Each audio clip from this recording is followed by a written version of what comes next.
Hello friends, ఈరోజు ఎండు చేప చేమదుంపల పులుసు చేసుకుందామా.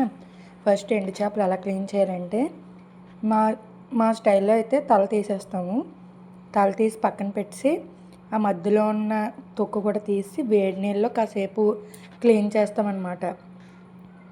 వేడి నీళ్ళు మొత్తం క్లీన్ చేసుకొని వేడి నీళ్ళలో వేసి కాసేపు బాగా కడుగుతాం. క్లీన్ చేసి ఒక 5 నిమిషాలు అలా వదిలేసి చూడండి అలా తీసి పక్కన పెడతాం. అంతలోకి ఆనియన్స్, పచ్చిమిర్చి, టమాటా కూడా కట్ చేసుకొని పక్కన పెట్టుకోవాలి. చేమదుంపలు కూడా ఉడకబెట్టుకొని పక్కన పెట్టుకోవాలి.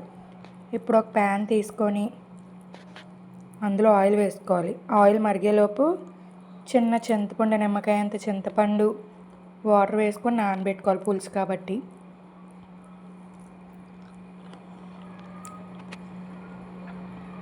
నానబెట్టుకొని ఇందాక కొంచెం మరిగిన ఆయిల్లోనే మనం క్లీన్ చేసుకున్నాం కదా, ఆ చేపలు ఫ్రై చేసుకోవాలి ఫస్ట్.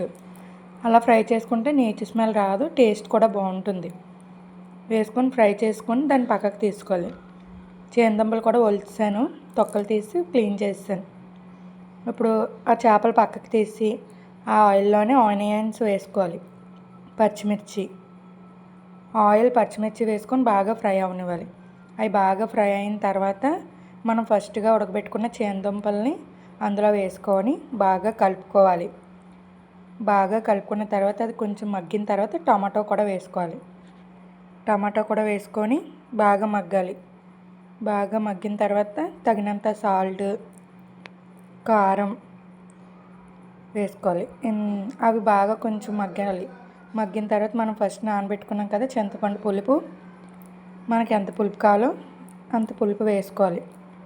వేసుకొని బాగా మరగనివ్వాలి. బాగా మరిగిన తర్వాత అది కొంచెం బాగా మరిగిన తర్వాత మనం ఇందాక ఫ్రెష్ చేపలు ఉన్నాయి కదా, చేపలు కూడా వేసుకొని బాగా దగ్గర మగ్గనిస్తే అంతే, రెడీ. బాగా మరగనివ్వాలి.